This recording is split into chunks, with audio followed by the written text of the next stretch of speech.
Hey everyone, welcome back to the channel. Today we're comparing two neo-retro motorcycles with two very different philosophies. On one side, the featherlight high-revving Yamaha XSR155. On the other, the muscular, torque-heavy Royal Enfield Hunter 350. Which one is a better pick? City commuter, weekend cruiser or style statement? That's what we're breaking down today. First up, a little context. Yamaha has just launched the XSR155 in India, a modern retro roadster based on the MT-15 platform. Meanwhile, the Hunter 350 from Royal Enfield has been making waves in the retro roadster space for a while.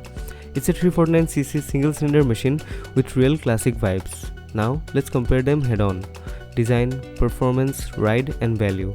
Let's talk powertrains.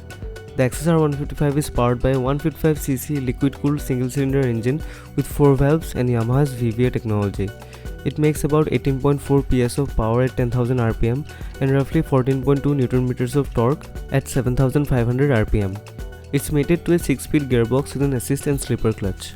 On the other hand, the Hunter 350 has a 349cc air oil-cooled single-cylinder engine. It produces around 20.2 bhp at 6,100 rpm and a much stronger 27 Nm of torque at 4,000 rpm. But it only has a 5-speed gearbox, also with assist and slipper clutch. The XSR's smaller but rev-happy engine rewards high RPM riding. It's peppy, agile and feels very sporty. The Hunter, however, is built for low-end grunt. It will pull strongly at low revs and feels more relaxed and torquey, especially in city or moderate speed riding. One of the biggest contrasts, weight.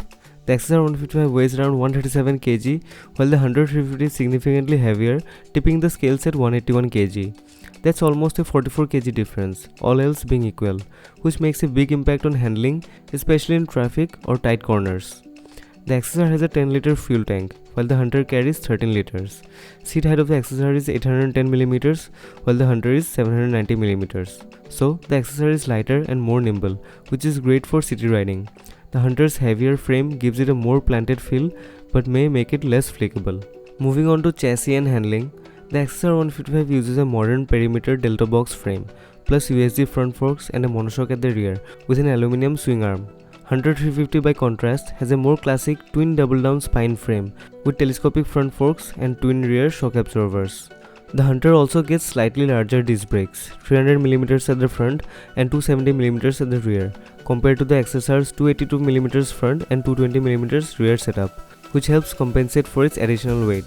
Both bikes run on 17-inch wheels, but the Hunter uses a slightly wider front tire. So, the XSR's suspension and lighter frame could make it more agile and performance-oriented, while the Hunter's setup leans more toward comfort and stability, especially at low to mid speeds.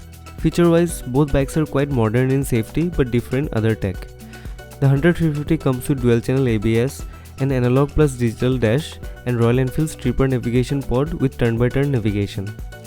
The XSR155 also comes with dual-channel ABS plus traction control, a round LCD screen with Bluetooth connectivity and all LED lighting. That extra traction control on the XSR is a solid plus, especially if you're riding spiritedly or in variable grip conditions. Now let's talk pricing. The XSR155 is priced at about 1.5 lakhs ex-showroom. The Hunter 350 has a wider variant range, Retro, Dapper, Rebel, with the base Retro starting around 1.38 lakhs and the higher variants going up to 1.67 lakhs.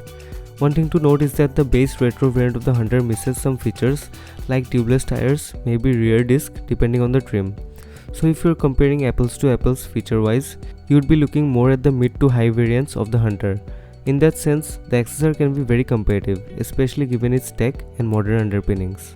On the road, both bikes offer very different experiences. The Yamaha XSR155 feels light, nimble and quick to respond, making it ideal for daily city commutes, tight traffic and riders who enjoy a sporty, rev-happy character.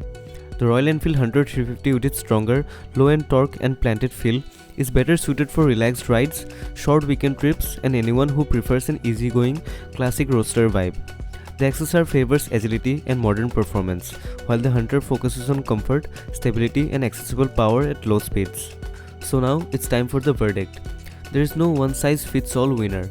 If you're someone who values lightness, agility and modern tech, then the XSR155 is a compelling pick, especially for city or spirited riding. But if heritage feel, torque and a relaxed retro ride are more your thing, then the Hunter 350 delivers a classic Royal Enfield experience with a laid-back punch. Ultimately, pick based on how and where you ride, not just the specs. Which one would you go for? The Yamaha XSR155 or the Hunter 350? Comment below with why you would pick one over the other.